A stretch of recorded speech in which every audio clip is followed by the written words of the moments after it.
Yeah? Really? The rocket.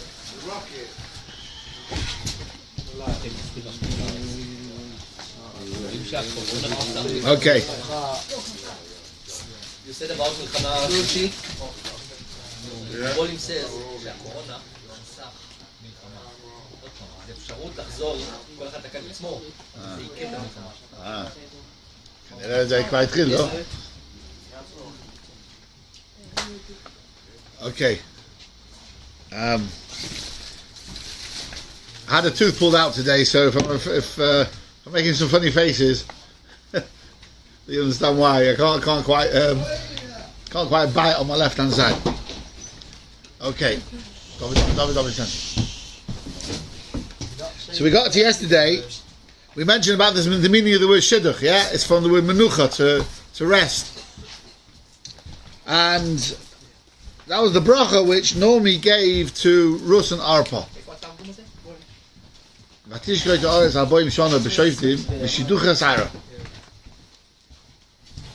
So now the Malm points out, he said Naomi thought that they were just escorting her to the border, to the Yarden, the bridge over the Yarden, the Allenbury Bridge, and probably, or whatever it was then, and they were going to go back. She didn't think they were coming with her. She didn't think they were coming with her. They were just escorting her to the border. So that's why she said go back. She said go back, and she gave them this bracha. But then they said to her something very interesting. They both said to her, Ki itoch noshuv le'amech. We'll come back with you to your people. They didn't say they would become Gerim. They didn't say we'll come back to you to your God. Le'amech, to your people. To your people. So they say, we'll get it, Toshavara, yeah. So yeah. But we'll sort, get a what's it called, temporary visa, whatever it is. But they didn't actually say they didn't actually commit to anything yet. So Naomi said, there's no point you coming. He says, you can't marry a Jewish boy. That's what they thought. So again, she says, go back. Vatoyma Naomi shovna b'noisai. Go back, my daughters. Lama seilachna imi. What's the point in you coming with me? No one there is going to marry you. And even if I had more sons, it's not going to happen. I'm not going to have any more. So what's the point? There's no point in you coming with me. I've got no more children that they can marry you. Please, she says, go back, my daughters. Leichna, and go. I'm too old to remarry. Even if I would have now a child, are you going to wait till they grow up? She said, don't do it. Do not hang about. Go back. I feel very sorry for you, very bitter for you. Because what she suffered over these years, losing her husband and her two sons, look how she viewed it. Not Yad Elikim. She didn't view it as the Midas Hadin. She said, whatever happens, it's the Midas Harachamim, but we don't understand it. Sometimes we don't understand it, or most times we don't understand it. But that's how they lived. That's how great people live. They understand Kol Ma'azavid Rachman on the top of it. Really, really, really, behind even a difficult situation, it's really all chasadim. It's all chesed. So it worked. It half worked. Batisena koilon, they raised their voices. Vativkena oiden, they cried again. Vatishek Orpa lechamoisa. So Orpa kissed the mother-in-law goodbye. Verus tovga, but Verus stayed with her. Now, this is very, very interesting. Chazal say, Orpa, when she went back, she gave birth to 4 giants. 4 Giborim. And one of them was Goliath. And all 4 of them were killed by descendants of Rus. Orpa. When she went back, she remarried and she gave birth to 4 real stackers. One was Goliath. So it was a chus. So how come she had 4 children? So Chazal say, amazing Chazal. Orpa cried 4 tears. So she cried twice. Once bit before, once now. And each time one tear came out of her eyes. So as the reward of those 4 tears, she had 4 gesunde, starke children. Then Chazal said, Yerushalmi, amazing Yerushalmi. It said, Goliath used to come, when at that battle where eventually David HaMelech turned up and he toppled Goliath, it says for 40 days he used to come out first thing in the morning and first thing at night and taunt the Jewish soldiers. Say, come on, let's sort this out, one to one, let's see. And he definitely came out first thing in the morning, Chazal say, and first thing at night to stop the Yidden saying Kriya Shema at the right time.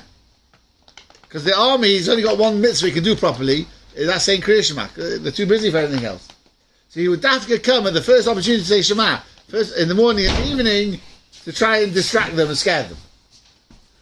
So Chazal say he did this for 40 days. For 40 days. So there's a machlokas between the Bavli and the Yerushalmi. How come he managed to do this for 40 days?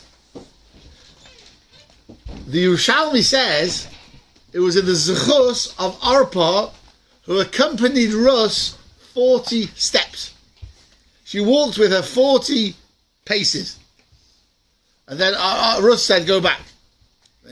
No, they said go back again. But in total, she walked 40 paces. Now, this mitzvah of accompanying somebody on a journey, well, number one, you see here what a schach she got. It gave the koach for Goliath to fight against Klal Yisrael for 40 days. The Bavli gives another reason. It's a very easy reason. And it says because it took Klal Yisrael delayed in getting the Torah from the 6th of Sivan till when Moshe Rabbeinu came down, and just before it took 40 days, because the Torah sort of delayed coming into the world for 40 days, that gave a koach to the other side, the koach HaTumah, to have an extra koach for 40 days, and that extra koach came out with Goliath, was able to taunt the Jewish army and for 40 days. But Al Kaponim, we see something incredible here. What we take as very, very small things, perhaps, or very insignificant things, we don't realise we might be doing something massive. Let's say. For example, imagine you invite 5 guests who've got nowhere to go. You invite them for a Friday night meal. And you put a spread on for them. And you bring out the whiskey. And you hours and hours and hours, and they're there for hours and hours. And then eventually you bench and you escort them to the door down the path. And you see them on the way, tell them where they, how they have to get where they're going to go. So of all that you did, for which act of chesed do you get the most tzachah? Walking them out the door. Says the Rambam. The Rambam says, he says that the levoyas ha'orchim, to accompany the orchim on their way, is greater than hachnososam. But if you think about it, he spent a lot of money entertaining them. He looked after them. He brought them home, spent many hours with them, and all the things he did. And the last little thing, he walked them to the door, down the path, wished them well, Chaim Sholom, took him maybe a minute. What about the thought? So how can that be greater than the hachnosa, which involves a lot of effort, a lot of time, a lot of expense? The thought. What do you mean the thought? So What do you mean, on the Dom? way back, on the way out, he was what? Eddie, what did you say? Might as well just not be like us and just do the way. Just accompany them. Yeah, because you're thinking. The hand is finished, is included, like finish, is come from the heart. Go on. How do you see it comes from the heart? Go on. Do extra mile. The extra mile. So the Chayr asks Pshat, yeah? To bring them in, the Mizachnos Zorchim, I mean, you can enjoy their company. But where do they see that? Where do they see that you enjoy their company, that you stay with them for another minute or two? You don't just close the door and off they go. You walk them down the path, you see them down the road a little bit. That there is a very, very heartwarming feeling that the guy was really happy to have you. Because if you're not happy to have somebody, first opportunity, you offload it. You get rid of it as quick as you can. So very often something which we think is very insignificant, and Chazal say the reward for escorting a guest, Chazal say it's such a shmira, no harm will befall you that day. If you accompany a guest, 4 amas, so that day no harm will befall you. It's got such a zechus. 4 hours from your house. Yeah. 4 hours from your front door, down the path. So they don't get the candlestick. To the car. Just take to the car, Most people whatever. don't. Most people just wait to go by the door. Yeah. To the door. Yeah. So really you should do that a little bit, a little bit more. You heard that? What's up? Sorry, I missed it. 4 hours from your door. Time Every always day. accompanies everyone to his door. Yeah. Always tell him, don't get up. Says, I'm just checking what he's stealing from the house. I've got no still about it. Very good. Very good. Very good. He's still got my 65 inches. Very good. Okay, so now here, so what do ARPA do? 4 tiers. And 40 steps, and you see what Sachash you got in this world. So it's something really, really incredible. Something small, right? There are some mitzvahs where we know they're massive. Yeah, Sitzes is massive, Tefillin is massive, Talmud Torah is massive. That's easy in a little way because we're told how big it is. We understand. But it's the little things you do, the little chasodim you do, the little... What's a shluch can already? You pick the bird up, like, whoosh! Arichas Yomim, this world, oh my bon, next world. On such a small thing.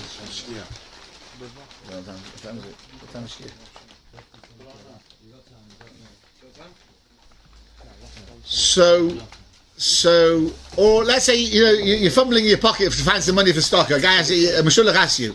So let's say normally you give a decent amount. You like to normally give a decent amount. All you've got on you is a 50 pence piece. So you fear, what am I giving him? Don't think like that. Don't think like that. There's small amounts of stock and big amount, but it's mitzvah stock.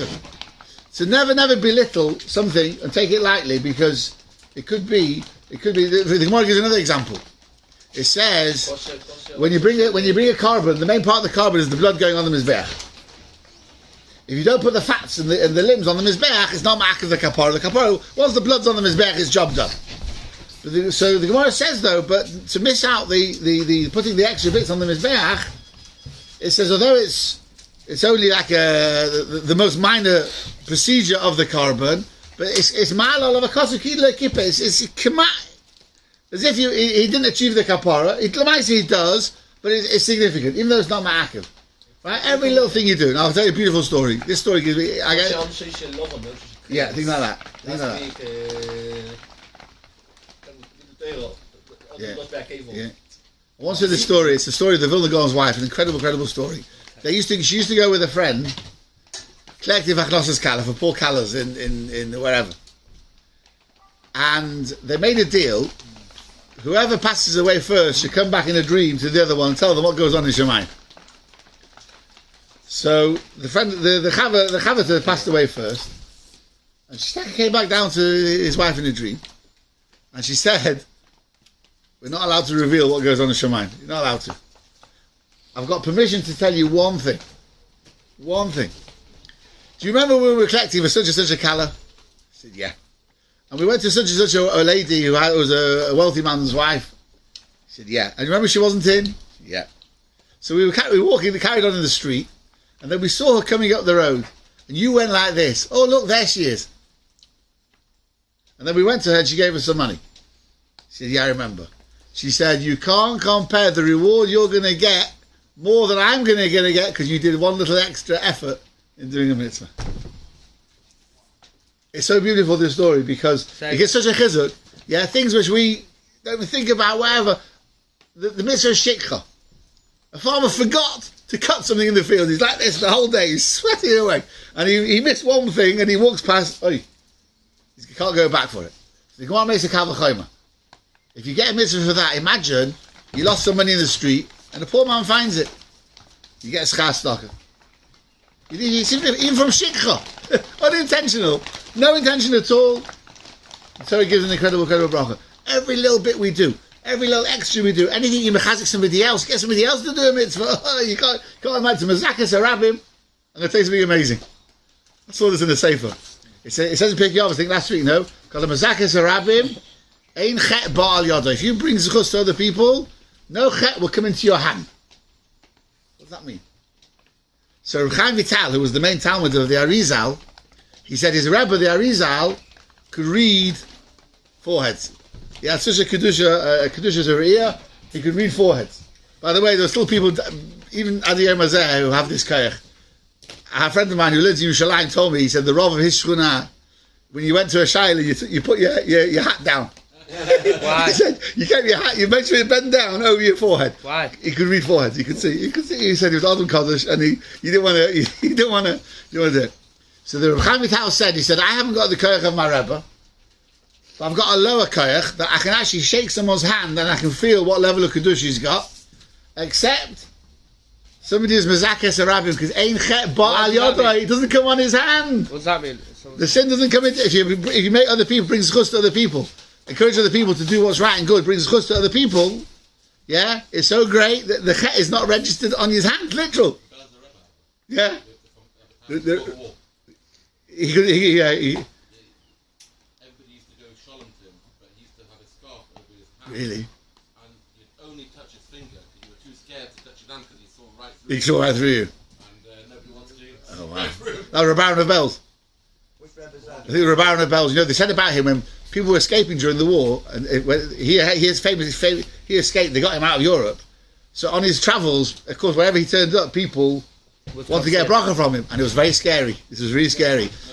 If he asked you your name, that person survived. He escaped. If he just gave a bracha, didn't ask the name, that person never survived. He used to have bad eyesight, and he was in Berlin, I think in 36, to see a doctor.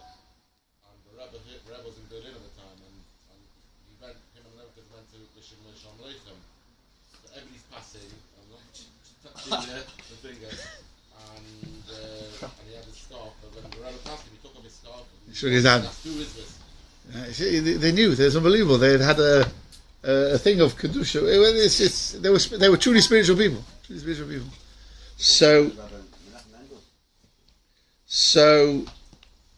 Verus Dov Kaba. Verus doesn't turn around. She doesn't go back. She stays with her. So now, this is phenomenal now. So normally says to Rus, Hine shava yevimteich el amo ve'el Eloheha. Your sister-in-law has gone back to her people and to her God. You do the same. Shuvi achrei yevimteich. So this is where we learn about a prospective ger. You got to try and push them away. See how sincere they are. So Rus now says something amazing. Vatoima Rus al tifki ibi. Please do not push me to leave you. La'azveich la shuv me'acharayich. And they start talking. So what happens here? They start talking about Gerus. She says, I think 6 things. Ki'el asher teilchi eilech. Wherever you go, I will go. Ubasher tolini, wherever you stay overnight, Olin, I will stay overnight. Amech Ame, your people is my people. Ve'elekayich, and your God, Elekai is my God. That's 4 so far. Basher tomusi, almost wherever you die, I will die. V'shomei cover, and there I will be buried. And she made a shvur. Koyasa Hashem li v'cho Yosef, ki hamoves yafri b'nei v'nech. He said, we will only part company when one of us dies. So Rashi brings the Chazal, and he said, we learn from here that a guy comes to be Megaya, you got to tell him some of the mitzvahs of the Torah, and he's got to see if he's up for it. So she said to Rus like this, we're not allowed to go beyond the Tchum on Shabbos. So she said, wherever you go, I will go. Now, why did she mention that? We said yesterday, because they'd gone beyond the Tchum to come back to Eretz Yisrael. She said that was a special heter. Wherever you go, I will go. Then she said to him, there's an Issa Yichud.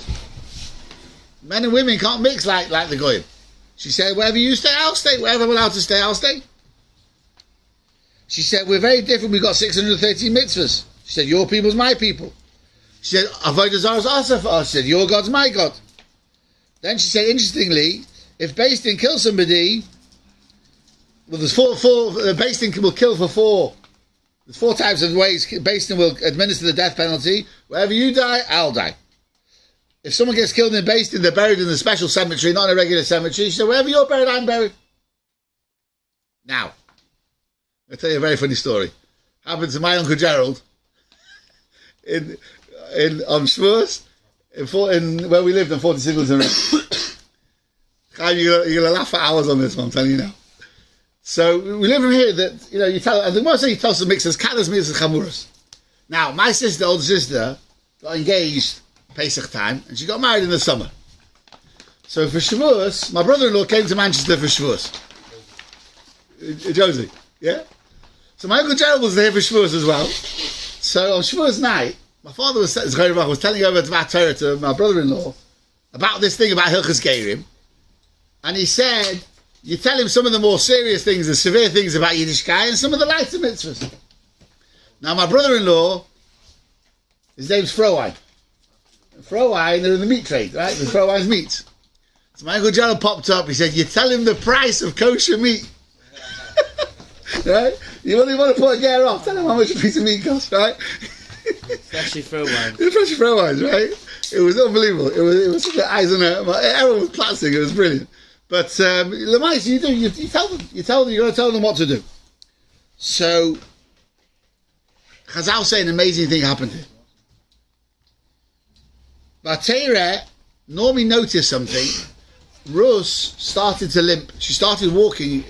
She was struggling to walk. Vatera ki misamet says he laleches ita. She was struggling. She was pushing to come with. So she now saw she was genuine. She saw she was genuine. Vatechdal ledabe eleha. So she stopped trying to push it off. She thought, okay, you don't push them all the way. You initially push them on. Now I'll tell you an amazing story happened with Dan Erentry. Right? In England now, the only place of Gayris is in the London Basin. Anyone who gets the case, they send them all to London. This is the Smaisa Chai with Dan Erentry. Murdik and Maisa. I think they were Gayrim from Scotland. And they booked their appointment. It takes 2 years or 3 years, however long it takes to become Jewish. When it came to their appointment to go to the London Basin, they had an appointment, I think it was 10:30 in the morning. So they got there on time. Not hidden yet. Right? They got there on time. And Dan Erentry didn't see it on time. Kept them going in and out. He kept them waiting there for hours. Kept them waiting there for hours.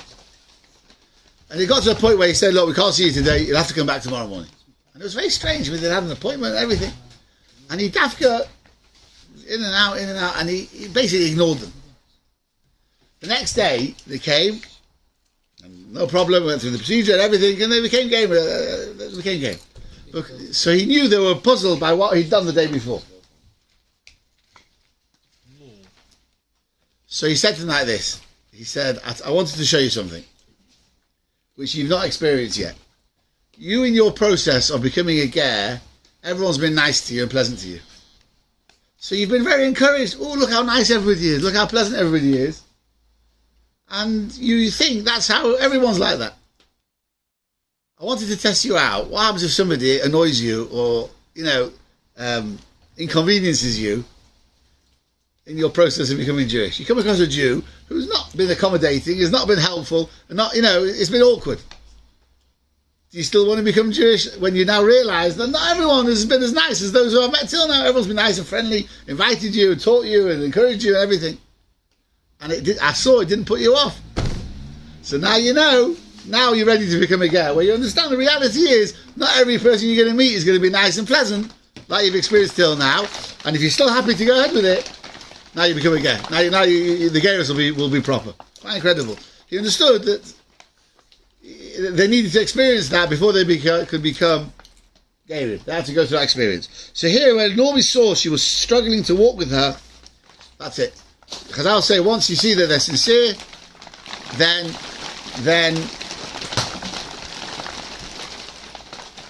you don't push them off anymore.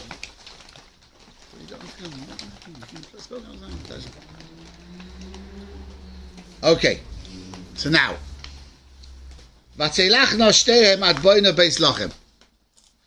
they walk till they came to Beis Lechem. I don't know what the roads were like in those days, or signposts in those days. It's interesting to know. She seems to have known the way. Unless it was a straight road, maybe. It's a major town, Beis Lechem, maybe. Something very strange happens. Now you see HaKadosh Baruch Hu making everything. The timing is perfect. So they rock into town on first day Chol HaMoed. First day Chol HaMoed Pesach. Vatehoim kol ha'ir. The whole city sees them walking in. And everyone's amazed. Is that Normie? Vatehoim has those Normie. Now what happened? What's kol ha'ir? Now in those days, women, by and large, stayed at home. Women were very, what's the word? Antisocial. No, not antisocial. The opposite. What's the word for it? Kitchen cleaners. Whatever you want to call it, yeah. So how come all the women, says the whole city was there. So Chazal say, Boaz's wife had passed away that day. So there was the Levaya. So all the women came to the Levaya. Being the 16th of Nisan, it's the beginning of the harvest season. It was the day that Omer's brought, 16th of Nisan. So all the men were out. All the men were out as well. It was the beginning of the harvest season. Yeah, it was first day Chol Pesach. First day Chol Pesach, yeah. So absolutely everybody was there in the street and everybody saw Naomi come to town. Which means Boaz must have known they'd come back. He must have known because he would have been there. Surely he would have been there. But there's Kol Ha'ir. So Vatoyma Alei, so Naomi said to them, everyone saw, like, Shalom Aleichem, you know, where have you been? It's a long time, it's 10 years. So she says something very interesting. Al tikrenali Naomi. Don't call me Naomi, which is pleasant. Kirenali Mora. Call me the bitter one. Ki heima shakai li ma'oid. HaKadosh Baruch Hu has been very strict with me. And then she says something amazing. Ani meleya halachti. When we left, I was full. So it could be full of wealth. Because I'll say she was pregnant. But she lost that child. She miscarried. I've come back empty-handed. I've got nothing. Anything we took out, I've come back empty-handed. So, it's a true story, this. A guy, in the good old days, in MH, he goes to MH one morning. There were so many mushalachim, every penny he had in his pocket, he gave out. And when he came out, he said, Ani melei halachti. When I left home this morning, my pockets were full. Hashem brought me back empty-handed. There were so many mushalachim there that morning. True story. So, she said again, Lama Korelin, no, why are you calling me Naomi? Again, V'Hashem Yudkei Vovkei. She acknowledges all Mizrachim, but I don't understand it, I don't know, but she's saying what happened, the reality, but she saw it all as Chasdei Hashem. Unbelievable. V'Hashem Ona Bi V'Shaka Eheireli. Quite amazing, quite amazing. She's lost everything. And she doesn't give up her munah. Not only that, she sees it, it's all Rachem Shamayim. You know, you read the Schwalbe which talk about it. You know, this song, I've got this song, you know this song, Thank You Hashem. This guy sings, yeah? I've got a class, they insist I put it on at the beginning of the lesson. First 2 minutes, they got to hear Thank You Hashem. Oh, I love this class. Right? Who wears class What? Well, yeah. Yeah, 9. Impressive. Right? And they say, but that's the song, that's the whole song, is, you know, it's very well depicted, everything goes wrong. But it's Thank You Hashem, and that's exactly, you see how Normally live, that's amazing, how great people, they really, really live like that. Okay, so in those days, there was no welfare state like there is today, is there? Was there a welfare state? What's welfare state? No. Well, there was. There is. What's welfare state? People who are poor are going to get looked after. Especially the harvest time in the summer is the best time of the year for a poor person. Benefit. Right? So Naomi and Rus, her daughter-in-law, came back with her from Moab. Now, why does it call her Rus HaMoavi? We know she's from Moab. Very interesting. It keeps on being repeated in Rus. So it's very possible she was wearing Moabite clothes. You could see she was from Moab. So it was discernible that she was from Moab. And they turned up in Beis Lechem. Okay. So it's telling you the time when they came. Now this was very, very significant. It was very significant because then the next part, Boaz being in the fields, you understand, because throughout the harvest, he was there supervising. Now, there was 2 reasons why he was supervising. Number one, that was a generation where the ethical standards were very low. So if the boss wasn't in the field, the 65-inch would disappear, yeah? There would be nothing in the field. It wasn't just the poor people who would be helping themselves. There was plenty customers who were lined up. It's like nowadays, there's a big problem nowadays. Well, yeah, as well. So there's a big problem nowadays, you know, a massive surge in people stealing catalytic converters. It's a big problem now. It takes them about 2 minutes to get under a car, clip, and they're away. So, you know, you couldn't park anywhere. So that's why Boaz was in the fields. And the other reason was to make sure that his workers gave the Lekeh Sheikhon Peah, were giving their gifts to the poor. Quite incredible. We'll see what happens, what he did. He told the workers what to do when he met Rus. So Naomi Moida Isha, Naomi had a relative, Ish Gibor Chayil. How do you translate, David, Gibor Chayil? What's a Gibor? Shach, yeah, Gibor. And Chayil normally is strength, it's associated with strength, yeah? So what does the Targum say? Takif Ba'iraisa. He was great and mighty in Torah. how does the Targum know that's what it means? Maybe he was a 6'8" heavyweight. How did the Chazal know? The answer is we don't praise physical gevura. For us, gevura is strength of spirit, right? Greatness of personality. That's what's important to us. So therefore, if it says Gibor Chayil, it must be something internal. He was mighty in Torah. Mimishpachas Elimelech, he was actually a nephew of Elimelech, was Shemoy Boaz. Now this is again amazing, quite amazing. Batoyma Rus Amayav El Nomi. So Rus says to the Moyaviyah says to Nomi, El Chon Hasod, I'll go to the field. V'alakta Bashibolim Acha She'em Sechem Be'enov. I'll go to a field to a farmer who's happy to have me in the field. So what do we see from here? It was not easy for poor people to access the fields because they got in the way. You're trying to get your workers harvesting, and these poor people are roaming the fields. They got in the way of your workers. So very often they were very, not abusive is not the right word, but they were strict, and they would shout at them, clear off and come back tonight or something like that. So she realised not everyone's going to let her in. So she said, I'll find a field of somebody who I'm moitzechem be'eno. Now, why is it some people come knocking on your door, you like the guy, you give him a bit more, and some you don't like? What's that? What, have you ever had that experience? Sometimes you like to give them. Some people you just like, you want to get rid of them.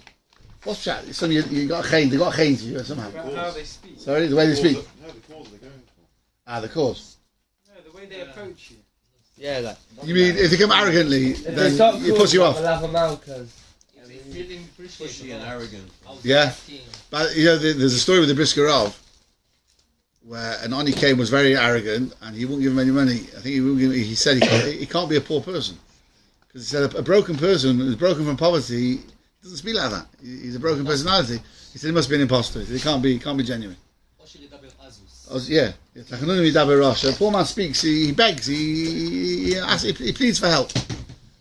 So it's a bit of an insight. It was not that easy, although there was plenty of stuff going around, but it was not easy just to get into a field and 1, 2, 3 you picked up all day, whatever you could do. So she said, V'alakta bashibol. Now it seems to be, normally must have told her the rules of what you can and can't take. Because leket is only 1 or 2. If 3 fall on the ground, you got to leave them there. Now it must be a big Sahara for a poor person. Picks 1 up, picks 2 up. No one's watching. There's no CCTV. So pick up 3. Or there's 2 and 1. So if there's 3 there, just kick 1 out of the way, and then there's only 2 in case you get caught. So it's very interesting. Now a boy asking in school, very good question. How could a person prove he was an Oni when he turned up at a field? If he's no baris to come, this is Sorry? If he's no baris to come to the field, Yeah. this is What? The what? Embarrassment. Oh no, he's not לא embarrassed. מתבייש להגיע ולקחת את Ah, הרגל של זה סימן שהוא כן עני. Ah, okay. V'atoymer lo lechi biti. Now it's very interesting. Rus said, don't you go, I'll go. Now I don't know how old Naomi was, don't know. But, again, another act of chesed. Rus was prepared to go for the 2 of them and not let Naomi go. Again, you see how dedicated she was to her mother-in-law. Now, Batelech Batovoi, she went and she came. Batelake Basoda Achrei HaKoitzrim, and she followed the harvesters. Vayike Mikra, it's just so happened. Chelkas Asoda LeBoyaz Hashem Mishpachas Elimelech. She just happened to turn up at Boaz's field. Now, How was Boaz related to Donna? she was Elimelech's nephew, so she was a first cousin Of Boaz. of Boaz, yeah. Says the Malbim, listen to these words. He says, this mikra, mikra hashkachoyis. This was not just stammer happening, this was hashkacha protis at work. Ki b'inyonim sheyirtze Hashem lahoitzi inyan koilel l'te'eles haklal. When HaKadosh Baruch Hu wants something to happen for Klal Yisrael, shom telave hashkacha el maisim hamikriim. Then, what seems to be coincidental is not coincidental. It's HaKadosh Baruch Hu arranging it with precision. Where do you find this elsewhere in the Torah? Eliezer, he stands by the well, He says, Bosham, I need to find a wife for Yitzchak. So you were talking about the future Klal Yisrael. He says, Hakrein alafaneyo. Just make it, Bosham, that the one who comes out is the right one. Just happens to be the right one. So although the word mikre means a coincidence, it does. But you can get a coincidence which is a coincidence of coincidences. It's ba'ashkacha. So what did he mean? He said, Eliezer wanted it immediately. Eliezer wanted it straight away, he would find Rivka. And here as well, HaKadosh Baruch Hu made her that the first field she got into, so happened to be Boaz's field. Now what's this vatelech vatovoi? Just to finish off. So Chazal say she didn't know where she was going. So she went along the road and left that little signpost so she knew her way back. And then she came back along the road. She went and she came back. So she knew where she's heading now. And then the first field she went into just happened to be Boaz's field. So basically tomorrow night we'll carry on. We'll see what happens when Boaz meets Ruth. Thank you. It'll be Mincha now. Tomorrow night as well, Shia. On a Thursday night, steak and chips night. Oh. How about two is better? זה מחר השיעור של מחר.